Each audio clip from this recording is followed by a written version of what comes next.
Somebody commented on another video of mine saying that my enthusiasm for literature is contagious, and that makes me very happy. And inspired by that, I want to try to make another shelf tour video because time waits for no man. The music's all well and good, but what if we could talk about books? It would be a shame if the shelf tour series had to conclude before I got a chance to talk about this next shelf because it's such an important shelf.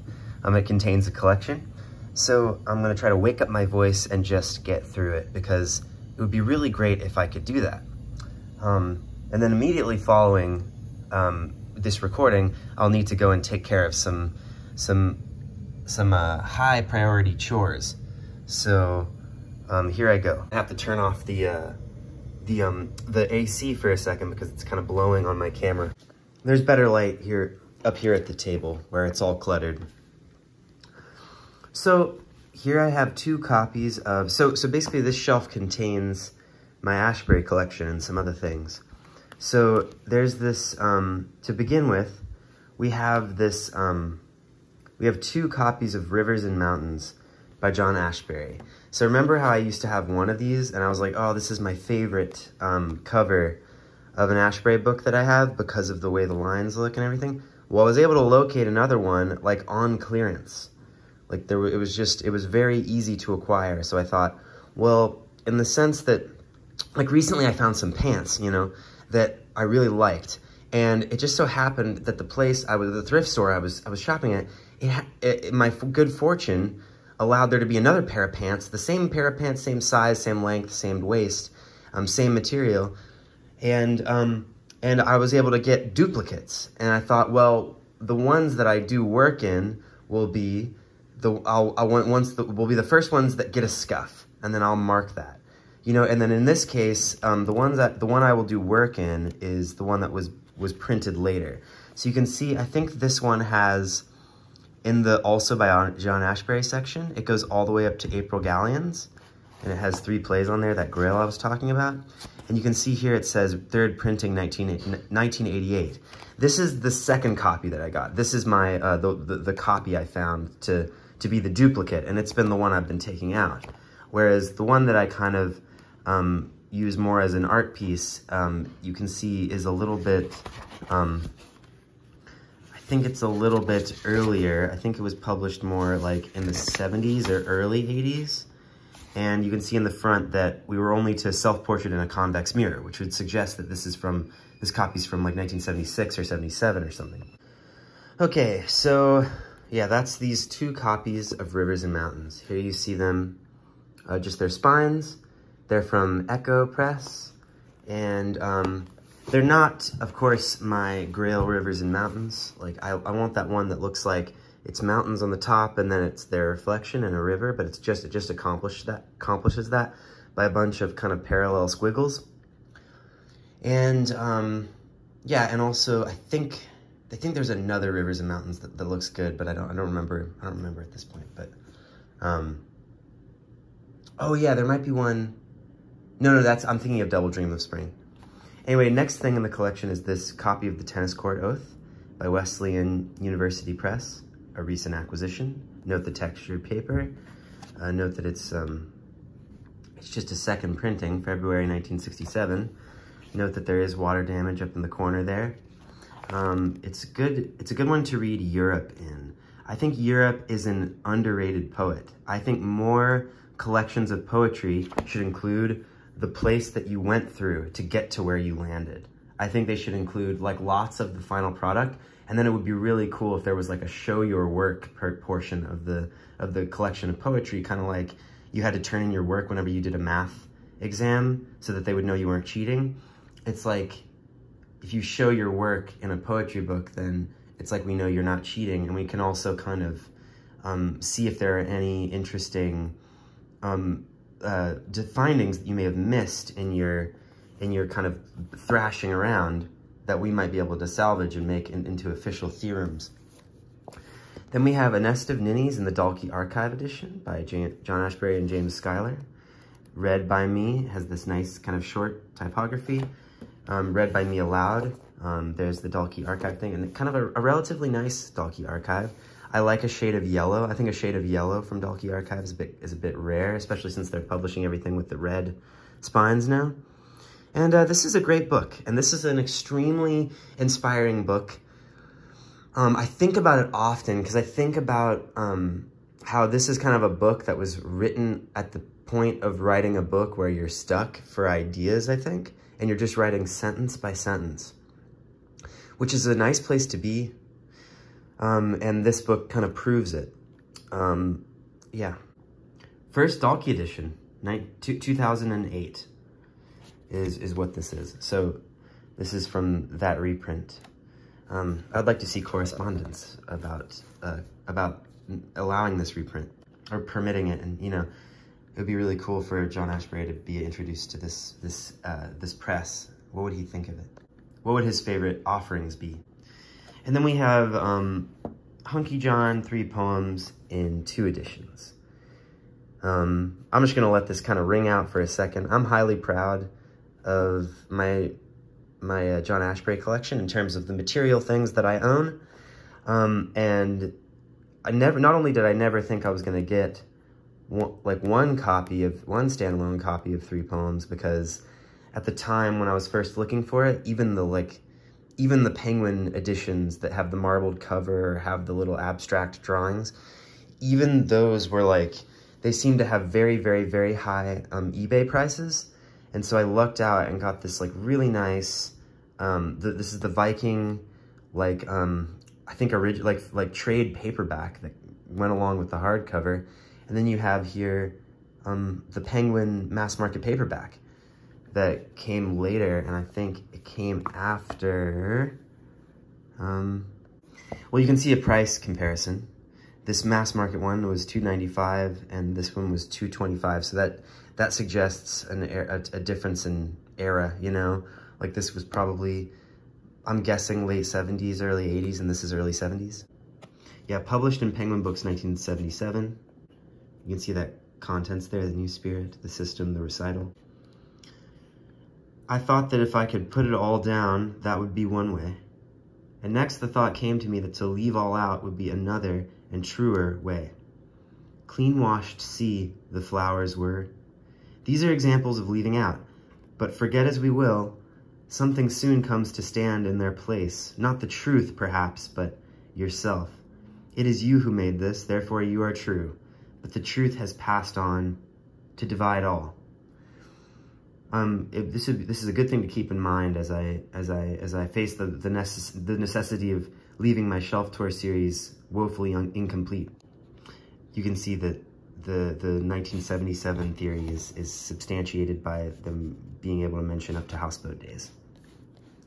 I like the difference in hue between these. Here we have one that was like printed gray with the purple lettering, but then here we have one that was washed with this like purple with the blue, with the black lettering, and it's faded severely all along the top and along the edge here.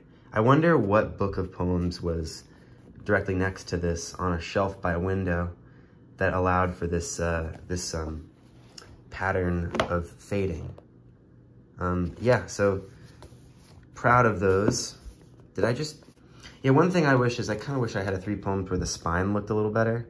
This spine is totally printed off to one side, which I think is kind of cool actually. But it's not like maybe not a completist's dream. Though I wouldn't say I'm a completist. I would say I'm just ravenous. Because like the feeling of being free and writing like, you know, with Ashbery's hand on your shoulder is just such a pleasant thing that to experience it is to kind of get obsessed with it and kind of just crave that sensation all the time, you know? Even if it's unwise for you as like, as someone who wants to record concrete history or be a published writer, like it's just fun. We got Hunky John's self-portrait in a convex mirror. Spine looking good on this one. Spine looking very good on this one. There are some little scuffs there, but it's okay. It's got the silveriness. It's got Grand Gallop. It's got Scheherazade. It's got Farm 1 and 2 and 3. It's got all kinds of stuff. It's got Grand Gallop, I said. It's got Scheherazade, I said. Doesn't it have Syringa in it? No, Syringa is in Houseboat Days. But it's got, As One Put Drunk into the Packet Boat, and it's got Self-Portrait in a Convex Mirror. And then, as if that one copy weren't enough, we've got a trade paperback for you to like take out and read. I took this on a trip recently and read the poem, I read the title poem aloud with a loved one. And I really, really had a good time reading it. I love the structure of Self-Portrait in a Convex Mirror, where it's like medium length stanza, medium length stanza, medium length stanza, medium length stanza, long stanza. That's the second half of the poem, where it kind of shoots you to the end of the poem. You don't get any more breaks as soon as a breeze brings you back to the page. A breeze like the turning of a page brings back your face. From here on, and the paraphrased quote of Imogen and Cymbeline, I'm not even sure that's a paraphrase. It might just be a direct quote. An image from my last read of this poem that really haunted me was this thing about the poetic, straw-colored space of the long corridor that leads back to the painting. That idea of a corridor between what you look at and you is like the I-beams theory, and it's kind of haunting. It's a cool kind of offshoot of that.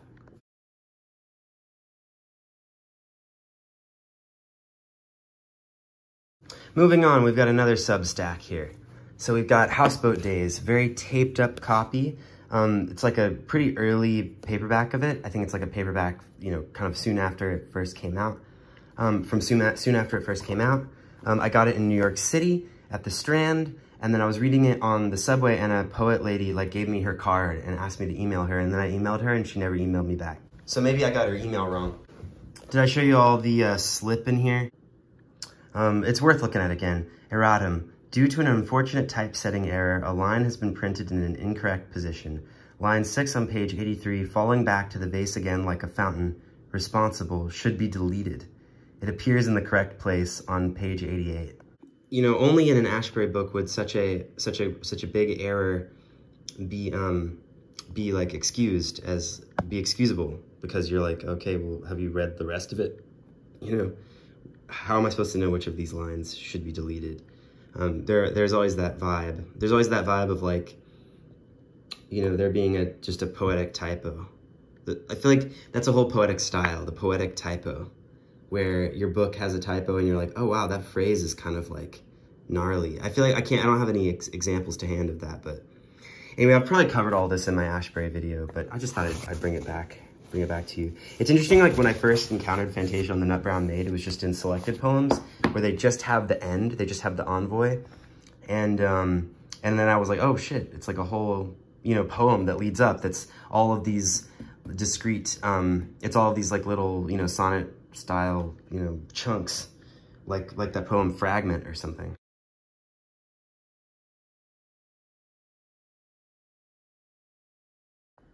So we have 2 volumes of Ashbery's collected poems in the Library of America.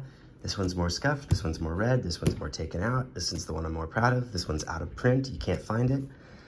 If you do, it's for $50, and it's in the Sarcanet, British paperback edition. But this one's very common, and everyone's got that, and it's great. You should really have that. The uncollected section is great.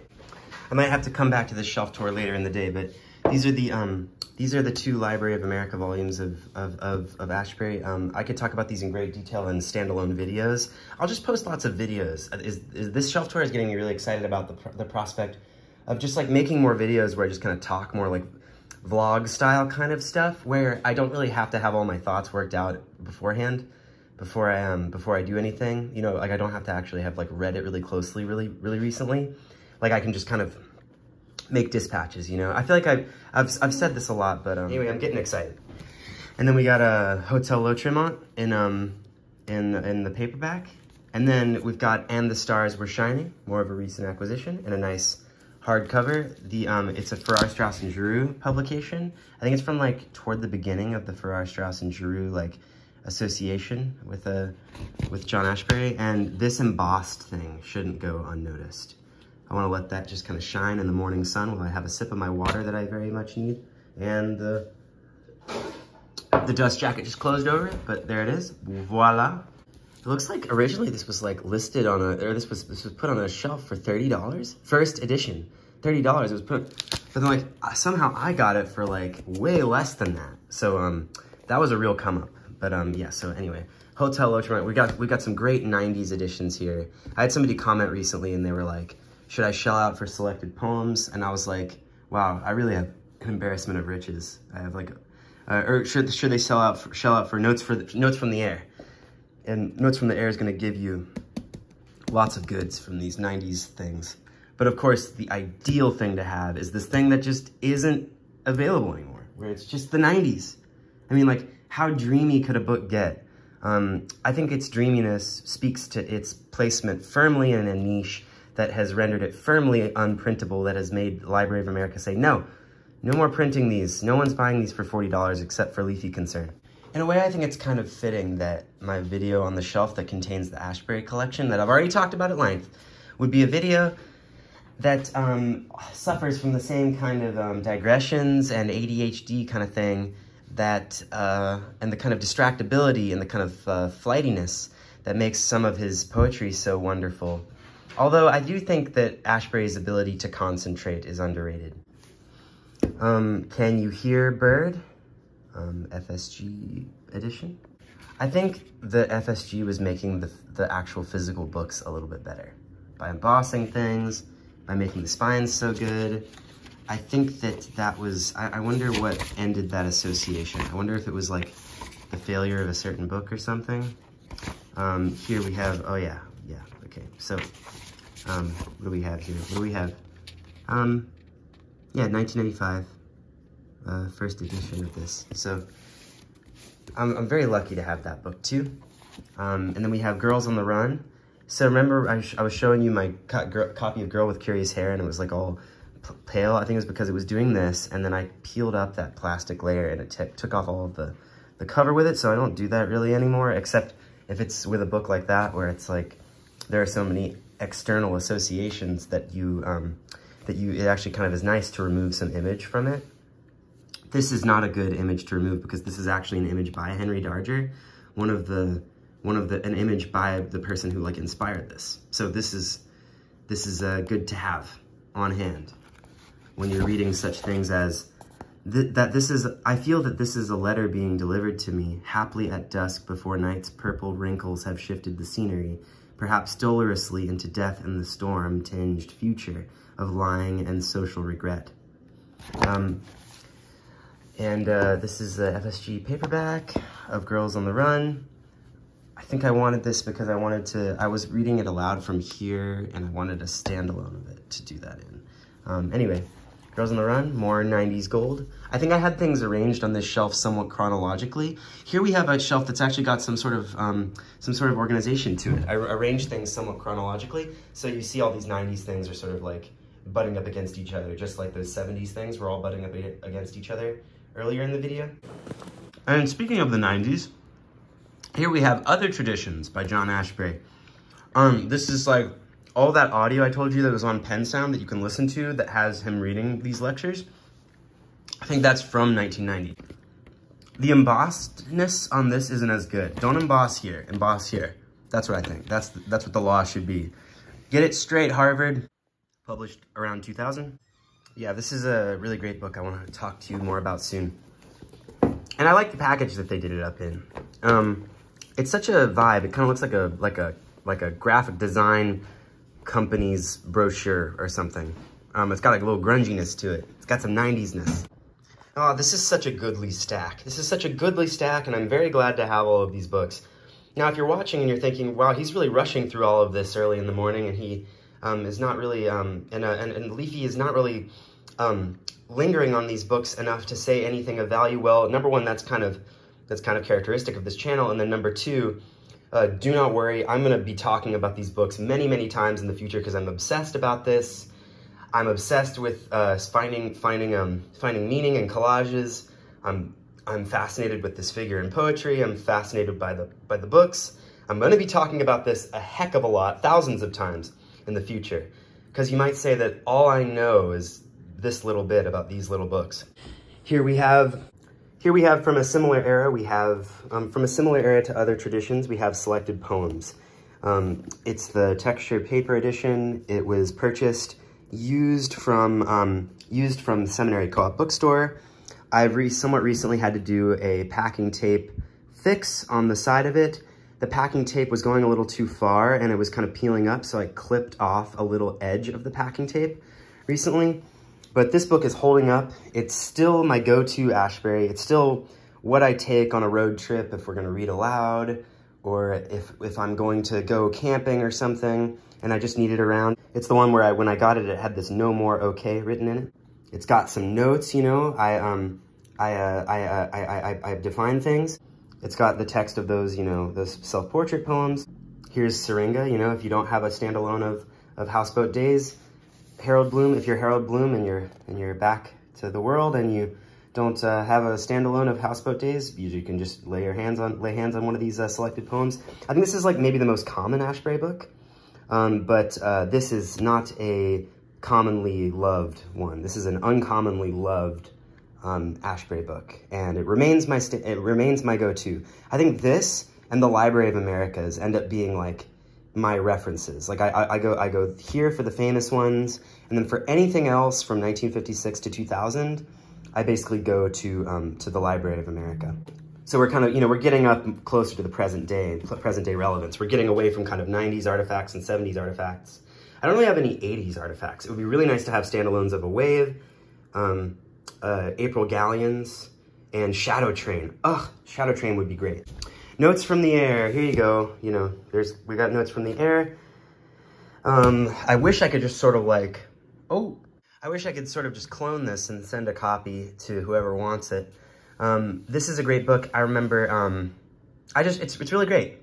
There's a comment on a recent video where someone was asking about whether or not they should get a copy of this, and I posted a long reply that basically contains my thoughts about this book and its advantages. I think something, I guess I should move this stack because it's kind of blocking the sun. Now we're too much in the sun. We have wide pages, which I think is only available in Ashbery and, like, as we know, flowchart and here. And that's really desirable because you often get, with a Whitmanian poet of any stripe, you know, of any, whatever their name is, you often get lines cut off, and here you don't, which is great. When you turn to pages like this, your immediate thought is, oh, it's a Pentoon. Oh no, but it's just this wonderful poem, Tuesday Evening. Tuesday Evening is one of those ones that I think transcends Ashberry-ness. Yeah, so Notes from the Air, wonderful. The picture of him on the back has a strange kind of like doll-like quality that that's a weird thing to say, but you know what I mean? It's like it's the glass-like gleam in the eye, you know? It kind of looks like a figure made of him or something. I don't know. I'm not trying to get too weird. And now in the middle of making this video, I've just seen on social media that someone said that a recent song I made was their favorite song lately and maybe ever. They said that, and that made me so happy that I nearly cried. So I feel very happy now. Moving on, we have The Mooring of Starting Out. The first 5 books of poetry. This is a great one. It's got long lines. It's got the instruction manual in it, and it's got some things tucked into it that I printed out. Have I shown you these before? There's the handwritten copy of Seasonal that Ashbery's friend submitted to poetry on his behalf that I copied out. And then there's kind of a broadside, you might say, copy of the instruction manual printed on this page. This was a very valuable book when I first acquired it because it contained the whole text of Tennis Court Oath for the first time. So I got to like finally look at all the parts of Europe, for instance. And I think my interest in Tennis Court Oath was piqued at this time, at the time I acquired this, because I was just finding out about Ted Berrigan and how Ted Berrigan's sonnets were inspired by his love for Tennis Court Oath, his devotion to the Tennis Court Oath. And then something it seems I have on this shelf is something I printed out. I printed out this poem, The Nymph Complaining for the Death of Her Fawn by Andrew Marvell. I underlined things like their stain is dyed in such a purple grain. And oh my God, it's so intense. I can barely read it, but I put a heart by this paragraph. I have a garden of my own, but so with roses overgrown and lilies, that you would guess to be a little wilderness. And all the springtime of the year, it only loved to be there. And we're talking about the fawn. It only loved to be there. Among the beds of lilies, I have sought it oft, where it should lie, yet could not, till itself would rise, find it, although before mine eyes.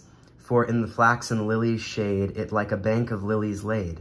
Upon the roses it would feed until its lips even seemed to bleed, and then to me 'twould boldly trip and print those roses on my lip. But all its chief delight was still on roses thus itself to fill, and its pure virgin limbs to fold in whitest sheets of lilies cold. Had it lived long, it would have been lilies without, roses within. Holy moly, holy moly. Ah! So I had to print that out. And now we're to the part of my collection that has the modern day Ashbery. Which book is he staring out from? Where Shall I Wander? This was a gift from Augie. Thank you, Augie. Now I have a nice hardcover in addition to the paperback that I found. So, yeah, so I have Where Shall I Wander, which is the volume that Notes from the Air closes with. It's got lots of prose poems in it, and it's clearly like made with the same kind of design style, like same font, same typography and same publisher, same like paperback style as A Worldly Country, which is one of my absolute favorite John Ashbery poem collections. This one's like 2005, this one's like 2007. And then we have Quick Question, which I recently got. It's an ex-library copy from like the Cambridge Public Library. And I'm not sure if that's like, which Cambridge that is. I mean, there are so many Cambridges. It could be Cambridge, Wisconsin. And this one's from 2012. So it's a cool like kind of ex-library thing. I'm not gonna tear off the crinkle coat. But yeah, this one is a really recent edition. And then a very, very recent edition is this Breezeway, which someone picked up for me because they know that I was lacking some late Ashbery books. Thank you. This is like a little, I think this is just after Quick Question is Breezeway. Breezeway kind of shares the same kind of look as Planisphere, which I literally I can't find. I think I might have loaned out to Planisphere out. And so Planisphere and the Three Books book are the ones that I think seem to be missing now. We got Breezeway and this nice, crisp, remaindered, if they only knew what they were missing out on. This remaindered copy of Breezeway. And it's got it looks a lot like Commotion of the Birds. It contains things like the Goofy ad. It wasn't my project to prize them apart. You know, very, very late stuff, you know, acquired taste perhaps. And then we got Commotion of the Birds, which is like the first late Ashbery thing I got. There are some actual like masterpieces in here. And then here's Parallel Movement of the Hands, the most recent, you know, book of his poems published. It's the one that's got the little Ben Lerner forward where it talks about that time when Ashbery, he forgot the last page to a poem he was about to read to people, but he said it's okay, it's all right that it's unfinished. And this one is, you know, I'm glad that they published this, but I haven't really read it too intensely outside of the like Czerny piece in it. And some parts of the history of photography. I've been kind of like saving it, but this is a very exciting book to have too. It's like a thicker version of, and it is from Echo. It's a thicker kind of book from the late Ashbery period. And onward we must press. And for those of you who are tired of Ashbery at this point, you know, take heart. We are at the last 3 books on this shelf that concern the man. We have The Songs We Know Best. Got this at Powell's recently. Of course, they would have this. It's just a pristine copy, not even remaindered. Got it for $7.50. Have been reading from it. I no longer need to check out the library's copy, as I've done twice before.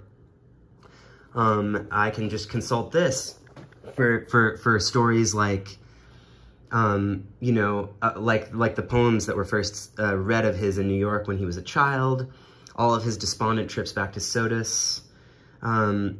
Just details about his diary, letters he writes to family that are kind of wry and a little bit ironic. And then we have, you know, we have all kinds of stuff. We have his crushes. We have great photographs.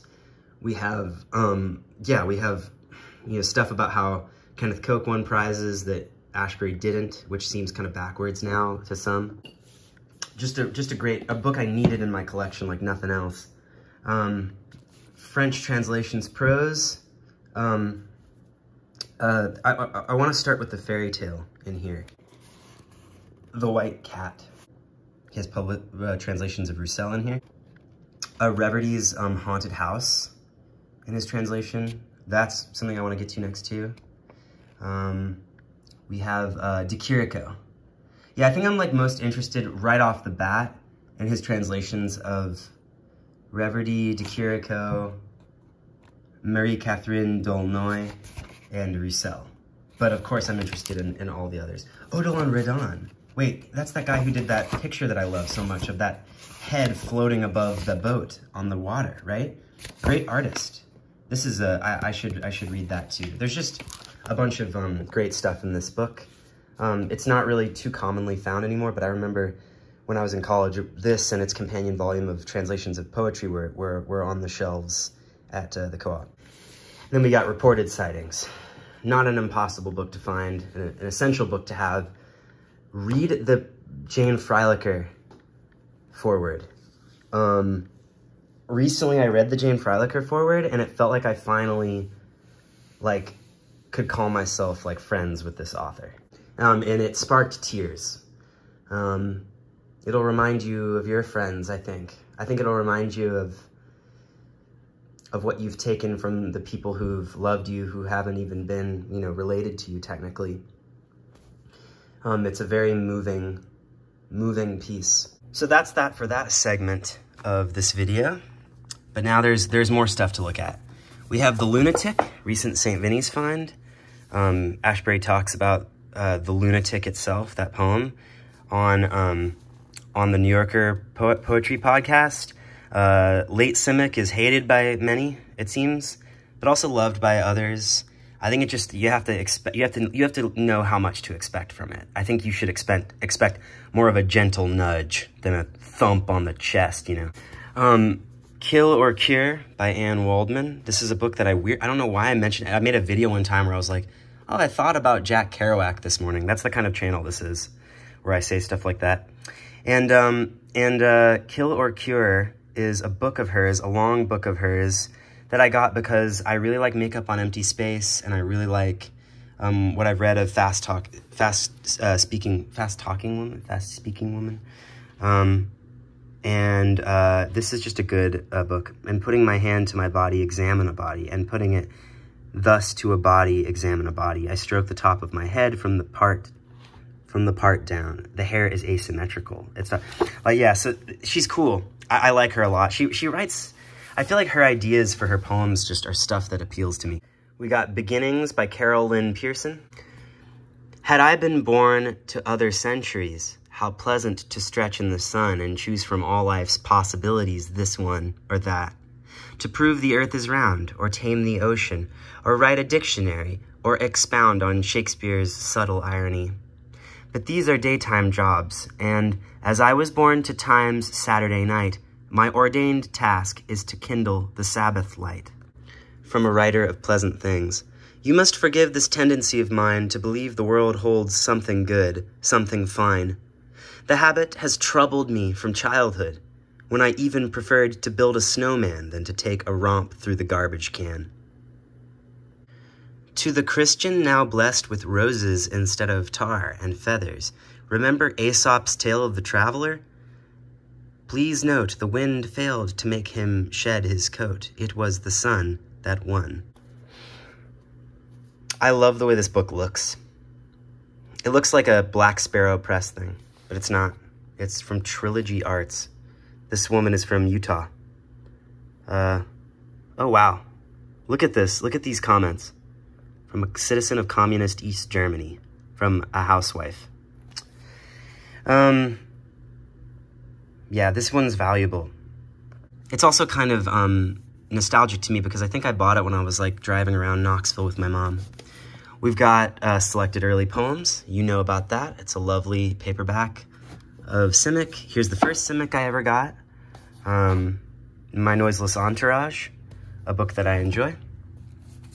The World Doesn't End, many people's favorite Simic book, has the Joseph Cornell-inspired prose poems. Then we've got some pamphlets. Let's take these out. We've got Memory Working Impromptus, the second volume, I think a little bit shorter, by J.H. Prynne. We've got Seashells Told, which is a kind of a tougher book of his from the same press, printed very, very similarly. We've got Enchanter's Nightshade, which is, I think, the best Prynne publication I have. Its poems are actually like really, I think, influential on me for a time, and they have a kind of Europe, like, show your workness to them. We've got Perspective, Italian issue, containing stuff by Calvino. We've got, what's this? Rant from an Unsent Letter. Oh, we've got Chunks of Something by Tinker Green, a great translator. And here's more poetry by Tinker Green. I personally think that these pamphlets deserve a somewhat closer look. Perspective, Italian issue, spring, summer, 1950. I mean, you gotta imagine how old Calvino was. We have so many great names in here. This was a very, very generous gift by my friend, my dear friend, Ben, who I wish to congratulate in this video. I wish to congratulate Ben in this video. We have so many names that are now kind of famous in the realm of Italian literature known to Americans. We have Pavesi, we have Montali, we have Calvino, we have over here an ad for Leopardi, Svevo, The Confessions of Zeno, Vittorini, he's published in New Directions to this day. We have all kinds of people, and many people that I don't know. I should really, really read this whole thing and then make notes of which other Italian authors here I should know about, or my friends, should know about. This cover is kind of, it's so lovely, it's so saturated, and it has this wonderful 50s kind of, I don't know, this yellow is so of its time, and the design is so gorgeous. I'm really glad that I'm able to film this and kind of present this image to whoever's made it this far in this very chaotic video. Let's look at the back cover, just so you see it. In the back, we just have an ad, I think. It's a Knopf ad. So this was Perspective was a very big magazine, it must have been. I wonder if it's like we won World War II and now it's like really great, like let's have perspectives from everywhere and really kind of learn the whole world and kind of heal up or something. These seem like pretty big names to get for ads. Of these books, the only one I've really heard of is The Wall, although I think some people watching the video may have heard of A Long Day's Dying. If you've heard of it and you can recommend it, let me know. If you can recommend any of these, oh yeah, Natalia Ginsburg I've heard of. If you can recommend any of these authors, or if the editors have made anything that I should be reading. Oh, Perspective is published quarterly by the editors at the University of Louisville.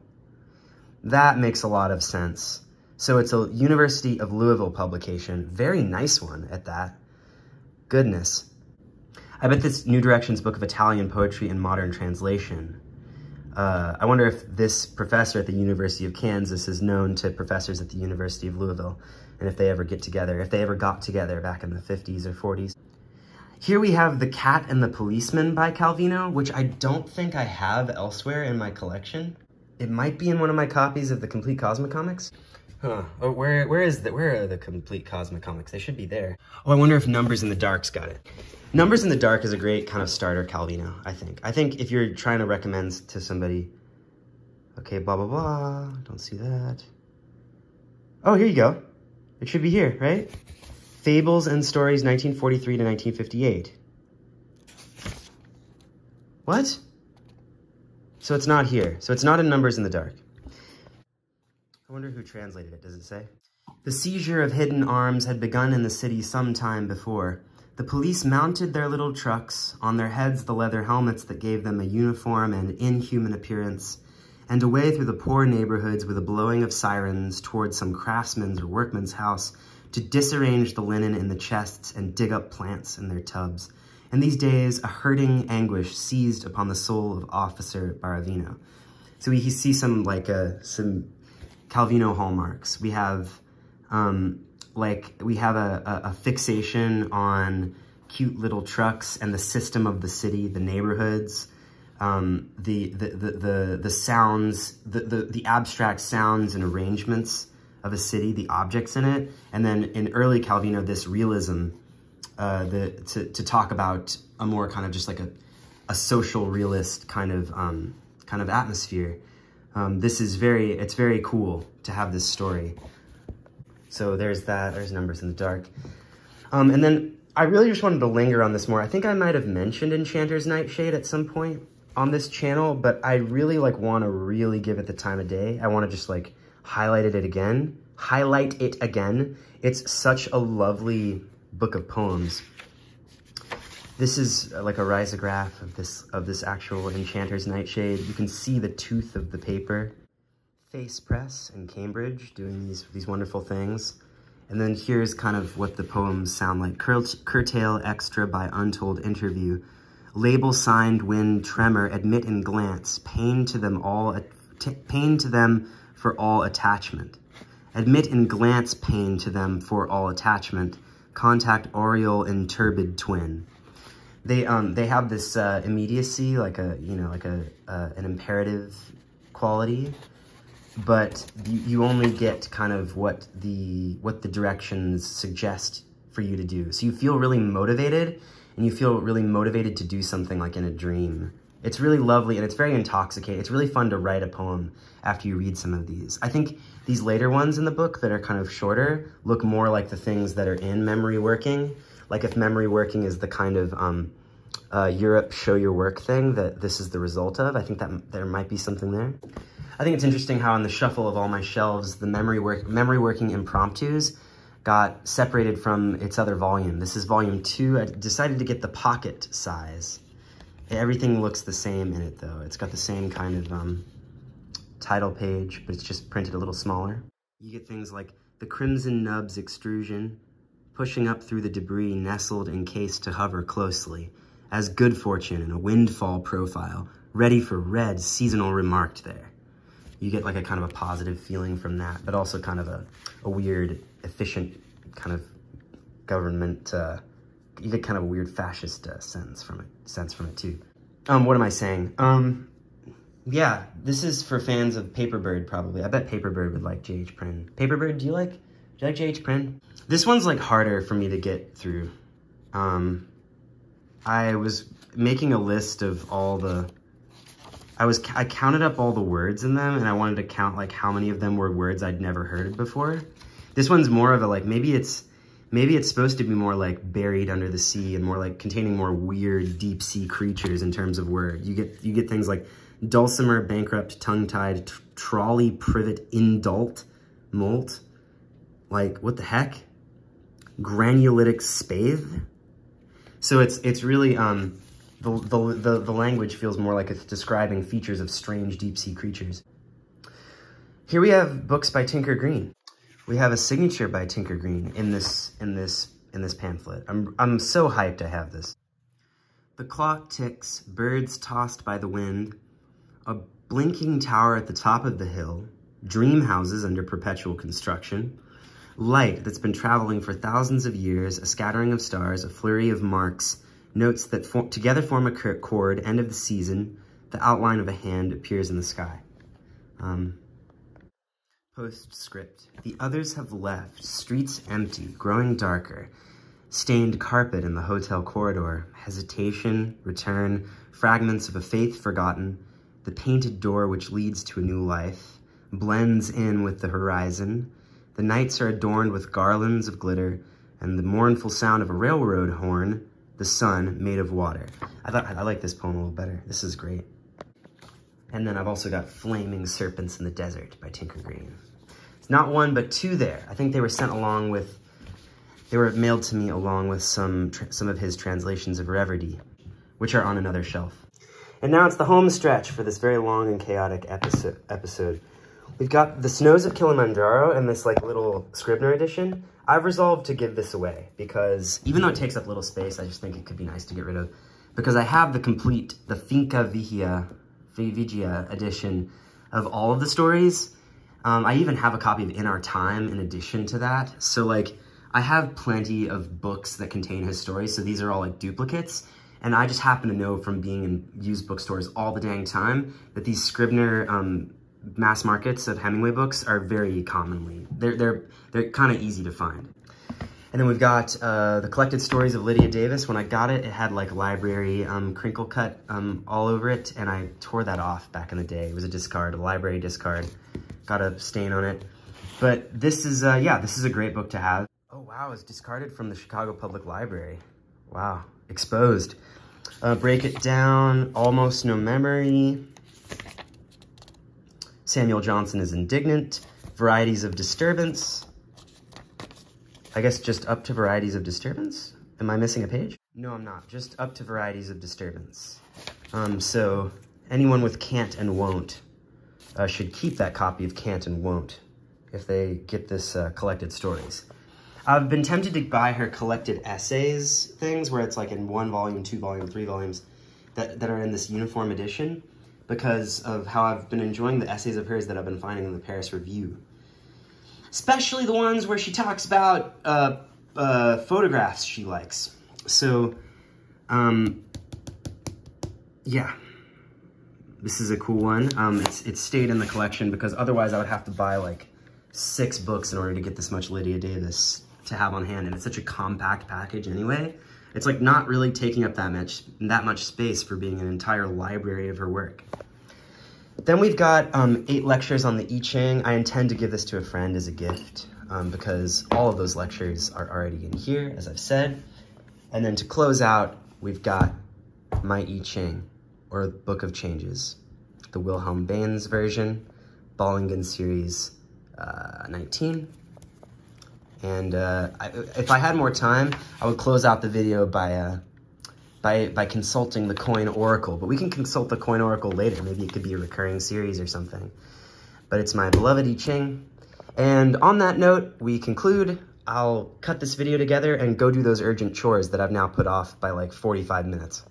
Happy reading, everybody. I know what it's like. I know what it's like. Why did I say that? Happy reading, everybody. Wow, I really like the sky right now.